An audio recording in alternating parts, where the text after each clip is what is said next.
Welcome to All About St. Paul, where we feature videos about city services, programs, entertainment, and more. He's Nick Nelson from the city's video production team. And she's Liz Wagner from St. Paul Parks and Recreation. Coming up on this week's show, St. Paul has a new city council member.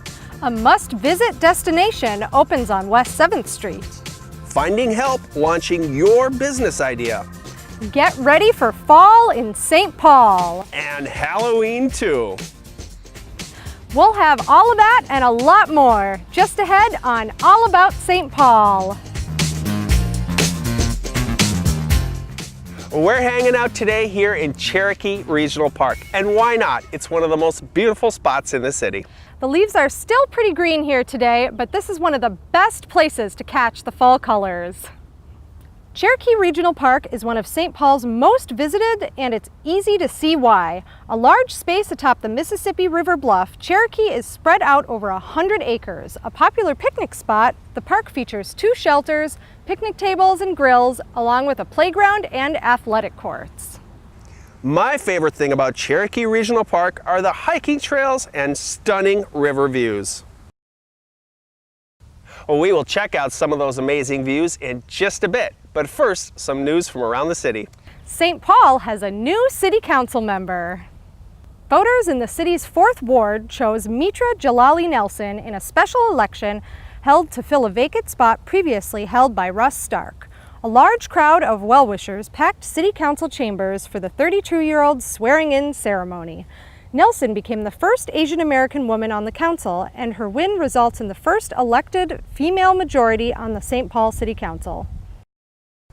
In other news, the long-awaited Keg and Case West 7th Market is officially open.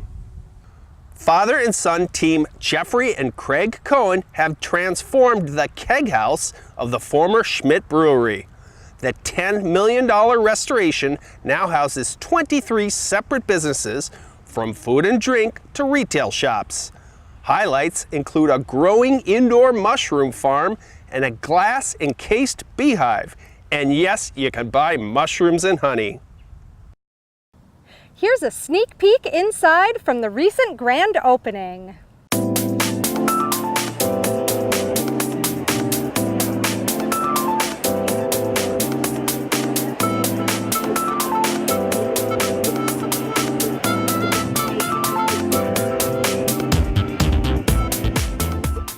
We've worked on this for 5 years. It was a shell, it was contaminated, it was disgusting, it had holes in the roof and pigeons flying around.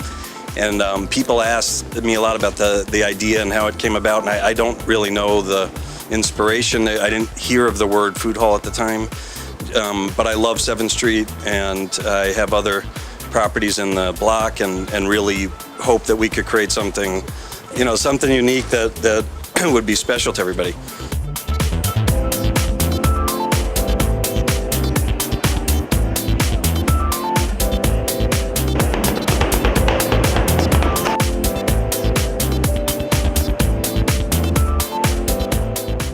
It is so amazing, is it not? I can't get over it. So before I say anything formal, I just want to also recognize, as Craig did, I am reminded every day in this job that I stand on the shoulders of giants, and in this particular occasion there is a special giant who was pivotal to the success of this project, and that is my predecessor, former council member Dave Thune.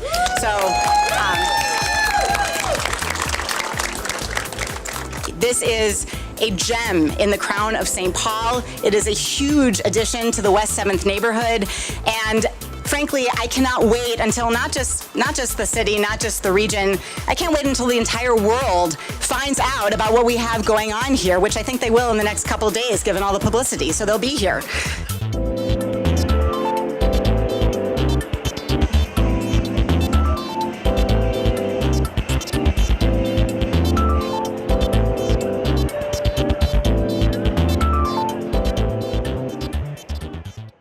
So many great businesses in one location. Maybe you have an idea for a unique business as well. There's a series of classes that can help you turn that hobby or side gig into a full-fledged business, and you can find it at the library.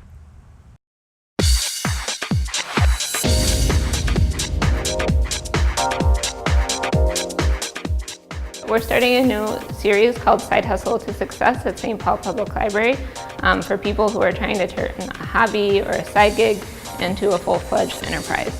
So this is a series of 4 classes, first at Arlington Hills Community Center and then at Highland Park Community Center. So people can come and learn how to write a business plan, the basics of starting a business, legal considerations, how to form a corporate entity. Then the second series is on sales and marketing. The third one is going to be on legal issues in relation to taxes, so like how to do small business taxes. And then the final class is on starting website technical issues. We see all types of entrepreneurs in the public library, so anyone is welcome to attend. Here downtown, I see a lot of people starting small businesses, consulting firms, or they're doing some sort of work from home. In Rondo, you might see more brick and mortar businesses, people actually starting storefronts, but it just depends. Could be anything, video gamers, we have people starting coffee shops, just all sorts of enterprises. It's just wonderful to see people come into the library. They're coming in, they might be coming in for a different reason and then realize that they could use the library to help with their business. And they're also meeting different people here too. So, we have different business owners interacting in a class and then they might learn something from each other. So it's a great way to make connections and it's lovely to see that happen here in the city.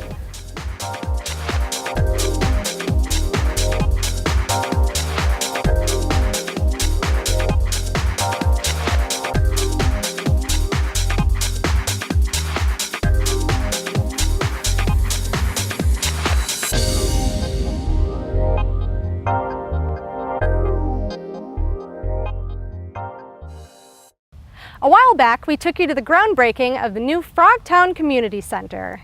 Construction on the new facility is moving along. I stopped by to check out the progress.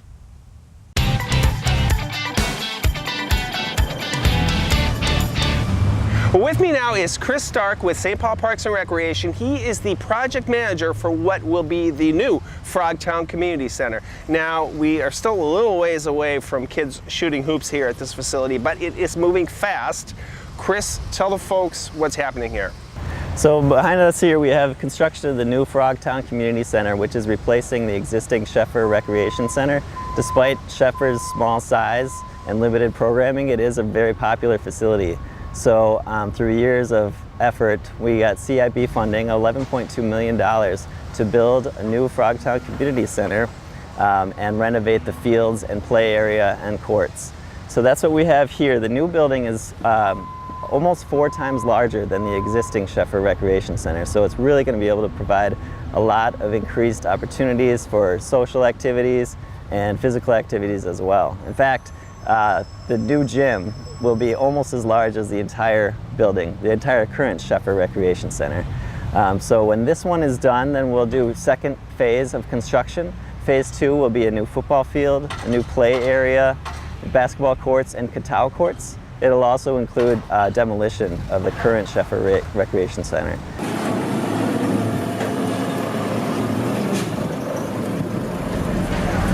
So where are we right now, Chris? So right now we're standing in the future commons of the new building. Right here is where the staff desk will be. So there will be an entrance from Como Avenue off this way and also a building entrance towards the park on this side. Behind me is a multi-purpose room, a teen room, and a rec check space. On the second level, there will be 2 multi-purpose rooms, also a fitness room, and a walking track. So as we look out the windows that will be there in the future, we'll be able to see the football field and all the activity on site. Tell us about the space we're in now. So this is the gym. This will be a high school-sized gym. It'll have 2 side basketball courts and a curtain to divide for younger games. There's a walking track above, which is really helpful to get the community in here in the winter and stay active.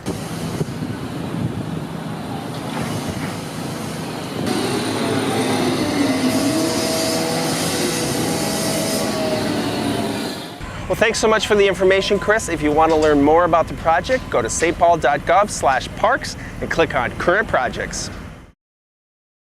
We'll continue to check in on this exciting project. Well, Liz, summer is behind us, but that also means great fall and winter programs are coming up, like Little Explorers out at Como Zoo. Lil Explorers is a great program for you and your toddler. I visited Como for a look at this fun environmental education program. I'm here with Jessie, an educator at Como Zoo and one of the presenters on Thursday mornings for Lil Explorers. Jessie, tell us a little about the program. Yeah, so Little Explorers is a free program. We offer it every Thursday from September through April, except for the holiday. And it's a program where we really encourage grown-ups to bring their toddlers, and we really encourage grown-up and child interaction. We have a different theme each week, and we usually have an animal visitor at our story time. And so those happen twice each Thursday at 10:45 and 11:15. Talk about some of the different themes each week. So we have a different theme each week. This week's theme is Fun with Fish. Next week's theme is going to be Bird Buddies. And so we have our tables all set up to go with the theme. So we have a lot of different activities that go with the theme, and then the story time goes with the theme as well. And usually there's an animal visitor that comes to visit at the story time. So can families just show up or do they need to register? Nope, it's free and they can just show up.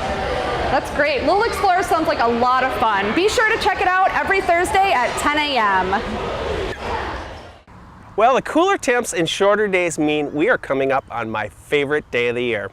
Let me guess, Halloween? She acts like she's heard that before. Well, it's true. And if you like Halloween as much as I do, then you need to visit the best haunted house in the Twin Cities, the Ramsey County Fright Farm.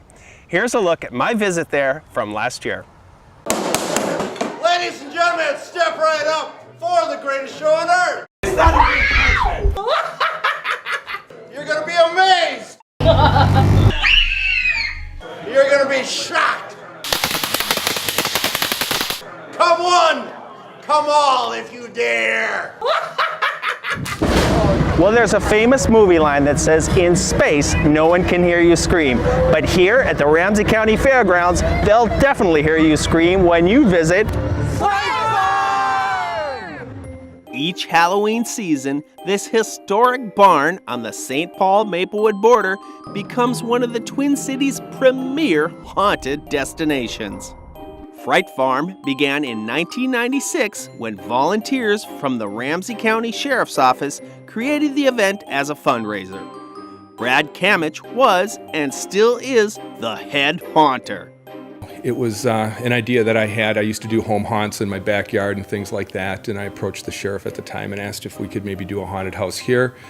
And then each year it just grew. We added more people, we added more sets. A 30-year veteran of the Sheriff's Office, Kamich also has a background in community theater. So I build sets and things for theatrical productions around here. This is a lot like theater, except it's a little more three-dimensional. Instead of looking at a set on a stage, you actually walk through sets, so it's a little bit more immersive. More than a dozen volunteers begin as early as August to assemble the set pieces. 25 community members become actors. These interactive players provide the real scares at Fright Farm.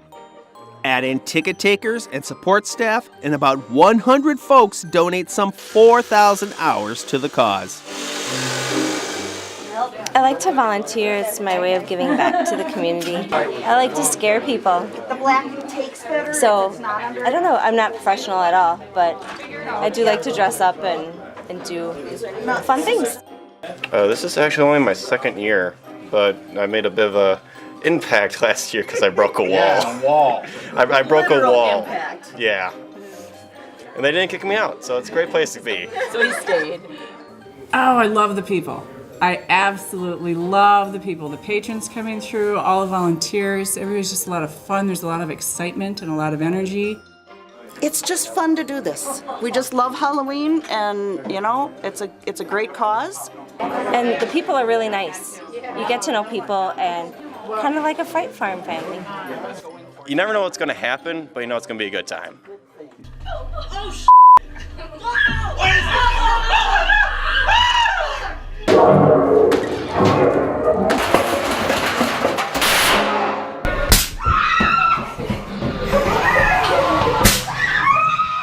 These volunteers put on a professional show. Fright Farm is frequently found on best of lists for Halloween activities. The best part is standing at the exit door watching people and listening to them as they come out, because you get that pure reaction from people when they walk out, and that enthusiasm and the excitement when people leave, and it lets you know that you did a good job, and that's real satisfying. It was very scary. Yeah, I didn't like the dark parts. It was good. It was pretty scary. You know, the clowns in the beginning were really intimidating, you know. Some guy came out of nowhere. Really scary. It was really creepy and unexpected where people were hiding. The random bangings would definitely get you scared. My favorite thing is probably when they just start popping out of nowhere. It was a lot of fun.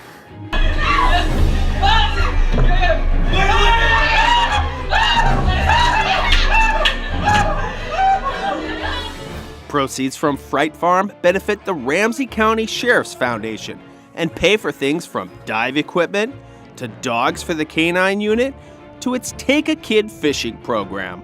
This is a tremendous community outreach tool for us.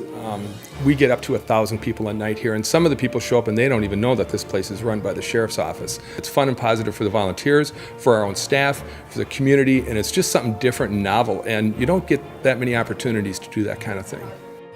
So what are you waiting for?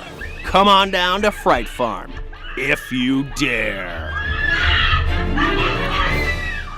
Fright Farm happens every Friday and Saturday in October, with a special show on the 31st, of course. They're located at the Ramsey County Fairgrounds on White Bear Avenue, just north of Larpenteur. If you and the kiddos are looking for something a little less scary, the St. Paul Police Department has an event for you. They partner with the Arlington Hills Community Center for a special Halloween version of their Safe Summer Nights event.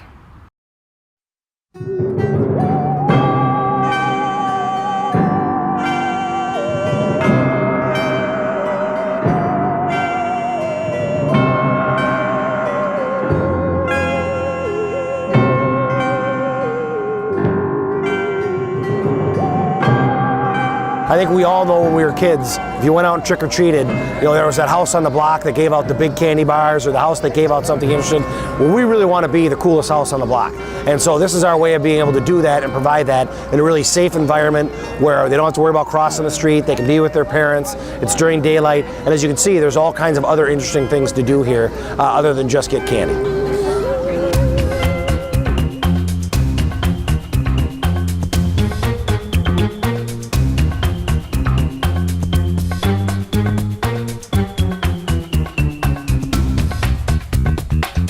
Throughout the summer, there's been 13 Safe Summer Night events.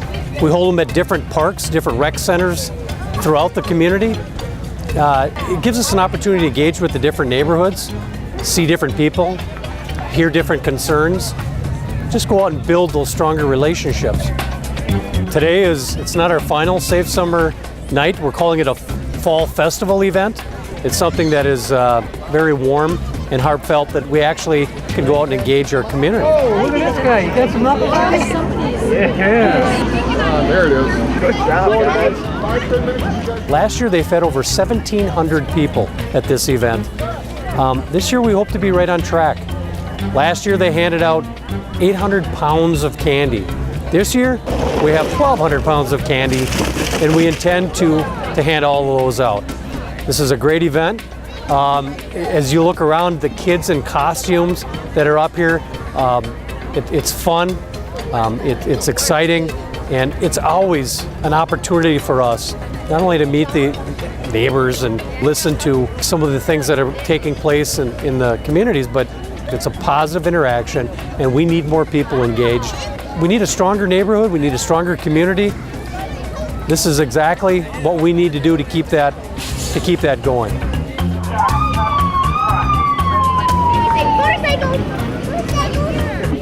I think there's an opinion out there that there's the community and then there's us. And really there's just the community. We're a part of that community, just like the community's a part of the police department. And we want to kind of express that as many ways, as many times as we can. And that's why we're doing this. As the sign behind me says, we're together in this. So that's really what this event is all about.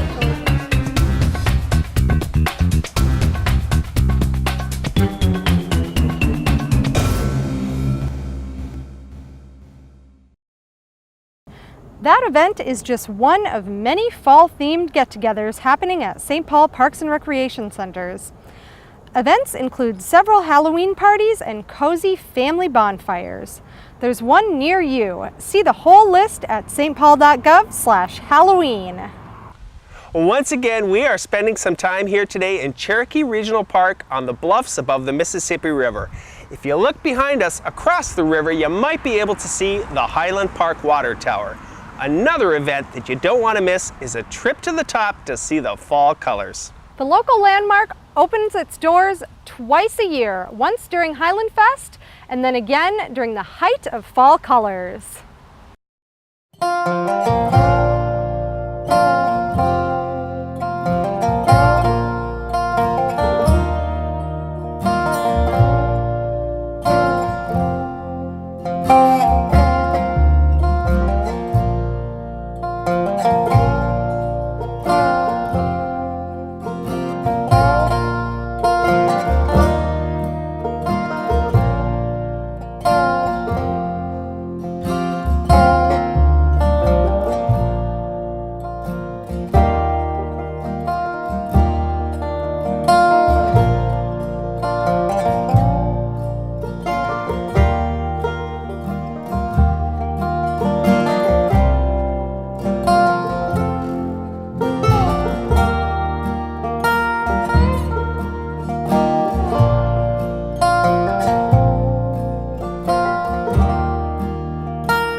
Highland Park and here at Cherokee Regional Park are just a few of the St. Paul places to take in the fall colors.